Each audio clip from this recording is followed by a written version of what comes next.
Hello everyone, welcome to YouTube channel Career Assam. তো আজিৰ ভিডিঅ'টিত আমি কেইটামান ইম্পৰ্টেণ্ট কাৰেণ্ট এফেয়াৰ্ছ আৰু জেনেৰেল নলেজ চাম যিকোনো ৰিক্ৰুটমেণ্ট এক্সামিনেশ্যনৰ কাৰণে এপিএছচিয়ে হওক গুৱাহাটী হাইকোৰ্টেই হওক এডিআৰইয়ে হওক বা আমাৰ এছএছচিয়ে হওক গোটেইবিলাক পৰীক্ষাত এই যিকেইটা কাৰেণ্ট এফেয়াৰ্ছ মই আজি আপোনালোকৰ বাবে লৈ আনিছোঁ এইকেইটাৰ পৰা প্ৰশ্ন আহিব পাৰে গতিকে আশা কৰিছোঁ ভিডিঅ'টো শেষলৈকে চাব যিসকলে চেনেলটো নতুনকৈ আহিছে ছাবস্ক্ৰাইব কৰি ল'ব আৰু ভিডিঅ'টো শ্বেয়াৰ কৰি দিব ফ্ৰেণ্ডৰ মাজত তাতে তেওঁলোকেও এই ইনপুটছখিনি পায় আৰু এনেকৈ মই কাৰেণ্ট এফেয়াৰ্ছ আৰু জেনেৰেল নলেজ আপোনালোকৰ লগত শ্বেয়াৰ কৰি থাকিম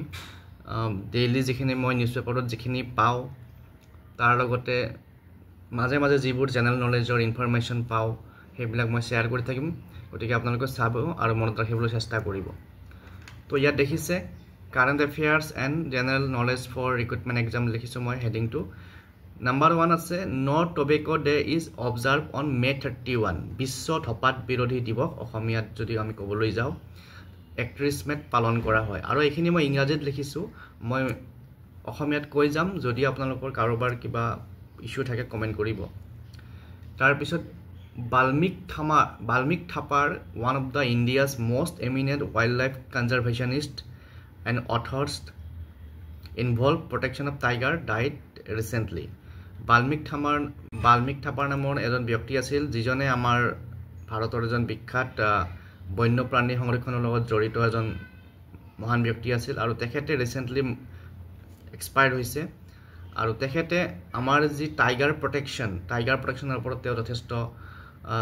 এক্টিভিটি কৰিছিল আৰু কিতাপো লিখিছিল গতিকে তেখেতৰ মৃত্যু আমাৰ বন্যপ্ৰাণী সংৰক্ষণৰ কাৰণে এটা ডাঙৰ ক্ষতি তো এইটো এটা আহিব পাৰে পৰীক্ষাত বাল্মিক থাপাৰ আপোনালোকে গুগল কৰিলে তেওঁৰ পিকচাৰটো দেখা পাব 3 নম্বৰত আছে HVDC is a technology useful for long distance and high voltage power transmission আপোনালোকে ডাঙৰ যিবিলাক আমাৰ পাৱাৰৰ যিবিলাক তাৰ থাকে বা যেটো আমাৰ কিছুমান এটো মই এক্স্যাক্টলি ওয়াৰ্ডটো মোৰ মনত পৰা নাই তো HVDC এটা টেকনলজি হয় যাৰ জৰিয়তে লং ডিসটেন্স আৰু হাই ভোল্টেজ পাৱাৰ বিলাক ট্ৰান্সমিশন কৰা হয় বা অনানিয়া কৰা হয় তাৰ পিছত এটা ইম্পৰ্টেন্ট কোৱেশ্চন এটো যিকোনো এক্সামত আহিব পাৰে RCB won the maiden IPL trophy by defeating Punjab Kings after 8 years of wait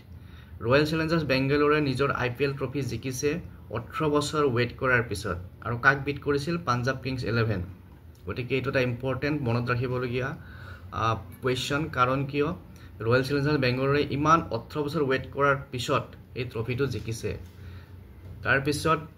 general Anil Chauhan is the present chief of defence staff of India আমাৰ ভাৰতৰ যি ডিফেন্স ষ্টাফ আছে প্ৰতিৰক্ষা বাহিনী আছে তাৰে মুৰব্বী হৈছে জেনাৰেল অনিল চৌহান গতিকে আমাৰ যিবিলাক ইণ্ডিয়ান ফৰ্চেছ আছে এয়াৰ ফৰ্চ হওক নেভি হওক এই গোটেইবিলাকৰ যিজন হেড হয় বা চিফ হয় তেখেতৰ নামটো আমি জনাটো দৰকাৰী তাৰ লগতে অফিচিয়েল ডিজাইনেশনটো আমি জানিব লাগে তাৰ পিছত Rekha Gupta is the present chief minister of Delhi আপোনালোকে জানে ইয়াৰ আগত দিল্লীত আম আদমি সৰকাৰ আছিল তাতে প্ৰথমতে অৰবিন্দ কেজৰিৱাল তাৰ পিছত ডক্টৰ আতিশী সিএম হৈছিল গতিকে ইয়াৰ পিছত যেতিয়া ইলেকশন হোৱাৰ পিছত সেই ইলেকশনটোত ৰেখা গুপ্তা চিফ মিনিষ্টাৰ হিচাপে নিৰ্বাচিত হ'ল গতিকে current chief minister of Delhi Rekha Gupta এটো মনত ৰাখিব S-400 air defence system is produced and supplied by Russia S-400 air defence system আমাৰ যেতিয়া ইণ্ডিয়া পাকিস্তান মাজতে অলপ কনফ্লিক্ট হৈছিল তেতিয়া এই S-4 এয়াৰ ডিফেন্স সিস্টেমে ষ্ট্ৰং ৰোল প্লে কৰিছিল আৰু আমাৰ দেশখনক সুৰক্ষা দিছিল গতিকে এই S-4 এয়াৰ ডিফেন্স সিস্টেম কোনে প্ৰডিউস কৰে আৰু ক'ৰ পৰা সাপ্লাই হয় এটো আমি জানিব লাগিব এটো হৈছে ৰাছিয়া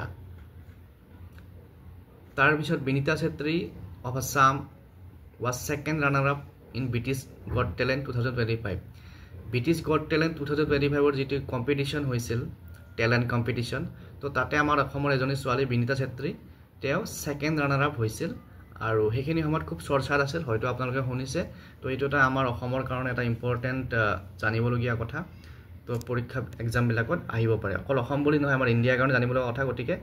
এটো আমাৰ যিকোনো কম্পিটিটিভ এক্সামত আহিব পাৰে তাৰপিছত D Gukesh is an Indian chess player আমি প্লেয়াৰবিলাকৰ নাম শুনো জানো কিন্তু তেওঁলোকে কি খেল খেলে সেইটো আমি সময়ত পাহৰি যাওঁ বা এক্সামত কেতিয়াবা সুধে এজন প্লেয়াৰৰ নাম দিলে সাপোজ সাইনা নেহৱালৰ নামটো দিলে তেওঁ কি খেলৰ লগত জড়িত এনেকুৱা বহুত ক্যান্ডিডেট থাকে যিসকলে কেতিয়াও হয়তো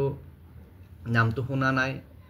বা শুনিছে যদিও কি খেলে হেতু নাজানে কিন্তু প্লেয়াৰ হিচাপে জানে গতিকে ডি জুকেছ এজন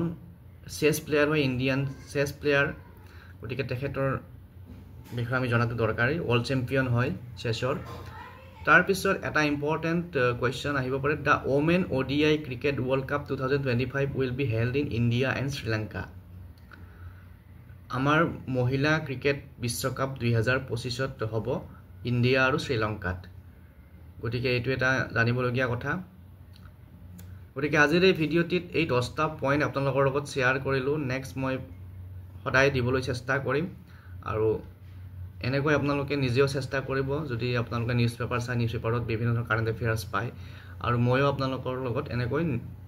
যেহেতু মই ৰেগুলাৰ নিউজ পেপাৰ চাওঁ আৰু নিউজ পেপাৰত যিখিনি মই কাৰেণ্ট এফেয়াৰ্স পাওঁ সেইখিনি আপোনালোকৰ লগত শ্বেয়াৰ কৰিম আৰু তাৰে মাজে মাজে যিখিনি জেনেৰেল নলেজ মই পাওঁ বা আপোনালোক সকলোৱে জানে জেনেৰেল নলেজ কিন্তু তাৰ মাজতে কিছুমান আমি ডে টু ডে লাইফত আমি কিছুমান জেনেৰেল নলেজৰ লগত পৰিচয় আমাৰ হয় তো সেইখিনি আপোনালোকৰ লগত মই শ্বেয়াৰ কৰি থাকিম আজিলৈ এৰিছোঁ থেংক ইউ